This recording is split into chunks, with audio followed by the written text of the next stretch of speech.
So I thought we could take some time to read a book titled A House for a Hermit Crab by Carle.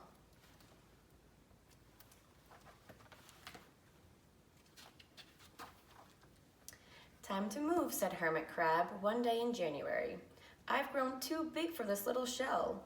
He had felt safe and snug in his shell, but now it was too snug. Hermit Crab stepped out of the shell onto the floor of the ocean. But it was frightening out in the open space without a shell to hide in. What if a big fish comes along and attacks me, he thought. I must find a new house soon.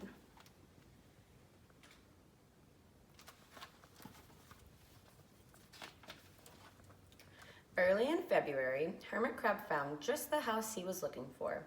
It was a big shell and strong. He moved right in, wiggling and waggling about inside to see how it felt. It felt just right. But it looked so plain, thought Hermit Crab. You can see his little hermit right over here, his shell's hiding.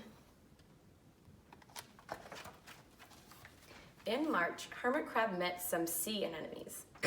They swayed gently back and forth in the water. How beautiful you are, said Hermit Crab.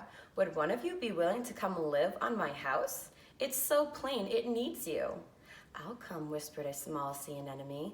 Gently, Hermit Crab picked it up with his claw and put it on his shell.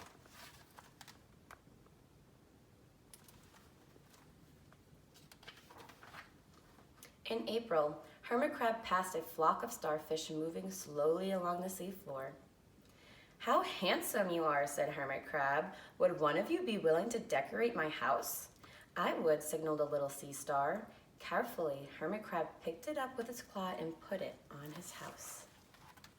You can see the sea anemone over here.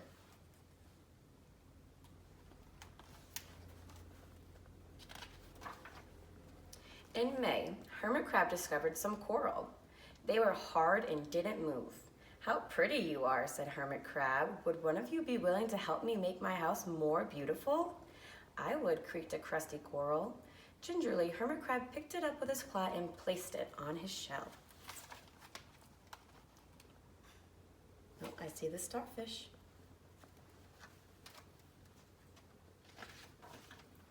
In June, Hermit Crab came across a group of snails crawling over a rock on the ocean floor.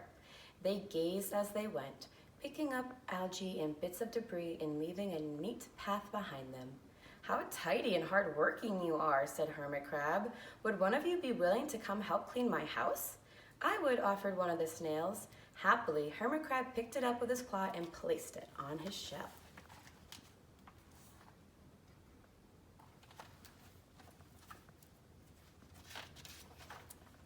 In July, Hermit Crab came across several sea urchins.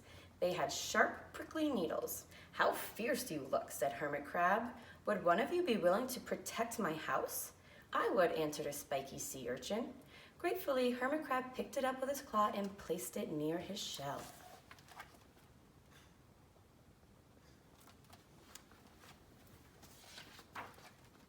In August, Hermit Crab and his friends wandered into the forest of seaweed. It's so dark here, thought Hermit Crab. How dim it is, murmured the sea anemone. How gloomy it is, whispered the starfish. How murky it is, complained the coral. I can't see, said the snail. It's like nighttime, cried the sea urchin. It's so dark over here.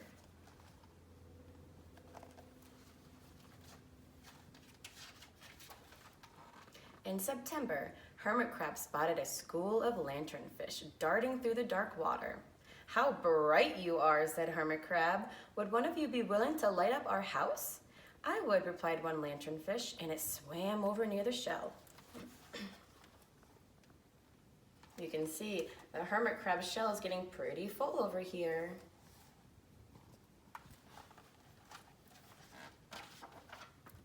In October, Hermit Crab approached a pile of smooth pebbles. How sturdy you are, said Hermit Crab.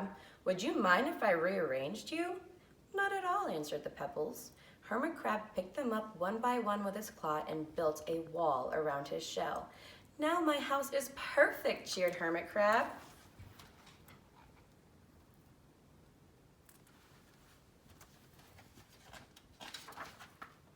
But in November, Hermit Crab felt that his shell seemed a bit too small.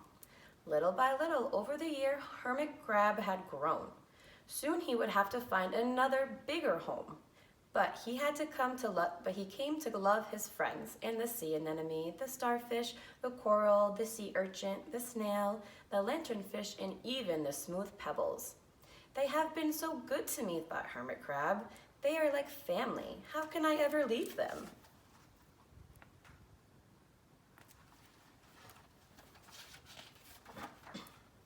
In December, a smaller hermit crab passed by.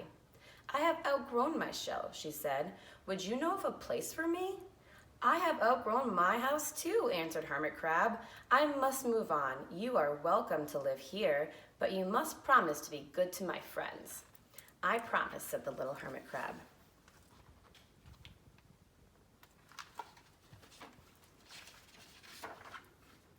The following January, Hermit Crab stepped out and the little crab moved in.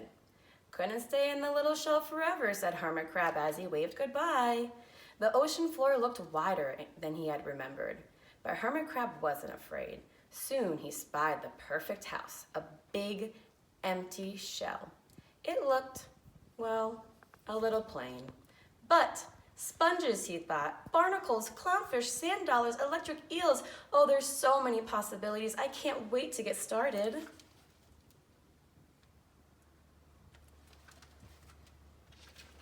And that is the end, friends.